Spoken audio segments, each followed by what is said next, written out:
को एक डीवीडी देते हुए कहते हैं कि उन्हें ये मूवी देखनी चाहिए। मिची और योशिरिन का अचानक से शिनचैन के घर आ जाना हैरी को पसंद नहीं आता और वो उन दोनों को डांट कर भगा देता है। अब हैरी देखता है कि शिनचैन ने फिर से अपनी मनपसंद मूवी चला ली है और हैरी को वही मूवी देखनी पड़ती है। अब कोई उनके घर का दरवाजा खटखटाता है और जब मिक्सी दरवाजा खोलती है तो वो देखती है कि दरवाजे पर कीटामोटो आंटी खड़ी थी और उनके चेहरे पर भी मिची और योशिरिन की तरह ब्लैक कलर्स की लाइंस थी और उनकी आंखें भी ब्लैक थी। कीटामोटो आंटी मिक्सी को एक डीवीडी देती हैं और उससे उस डीवीडी को देखने के लिए कहती हैं और मिक्सी को फोर्स करती हैं कि वो उस डीवीडी को जरूर देखे। इतना कह के वो वहां से चली जाती हैं।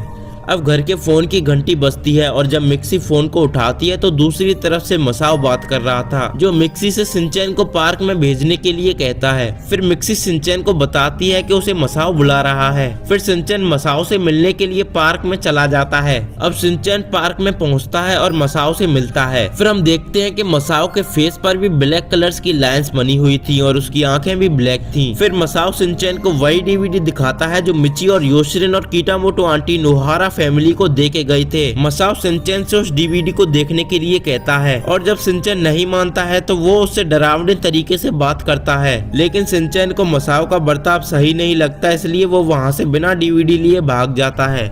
अब हमें हैरी और मिक्सी को दिखाया जाता है जो उस डीवीडी के बारे में बात कर रहे होते हैं और फाइनली वो उस डीवीडी को देखने का डिसाइड करते हैं। अब मूवी स्टार्ट होती है और स्टार्टिंग में हमें टीवी में दो शैडोज दिखाए जाते हैं जो मिक्सी और हैरी के पास आ रहे थे। फिर हमें उन शैडोज का चेहरा दिखाया जाता है जो बिल्कुल हैरी और मिक्सी की तरह थे और वो टीवी से बाहर निकल आते हैं। अब शिनचैन घर आ जाता है और हमें दिखाया जाता है कि हैरी और मिक्सी का चेहरा भी मिची, योशिरिन, कीटामोटो आंटी और मसाओ की तरह हो गया है और वो शिनचैन से उसी डीवीडी को देखने के लिए कहते हैं। शिनचैन उसको देखना नहीं चाहता था, लेकिन मिक्सी और हैरी शिनचैन से उस डीवीडी को देखने की जिद करने लगते हैं। शिनचैन उनसे बचकर भागने लगता है और मिक्सी और हैरी भी शिनचैन के पीछे उसे पकड़ने के लिए भागते हैं। फिर शिनचैन भागते भागते उस कमरे में जाता है जहाँ टीवी रखा हुआ था। शिनचैन भाग ही रहा था, तभी उसे टीवी में से उसके मॉम और डैड की आवाज आती है और जब वो टीवी की तरफ देखता है तो उसे पता चलता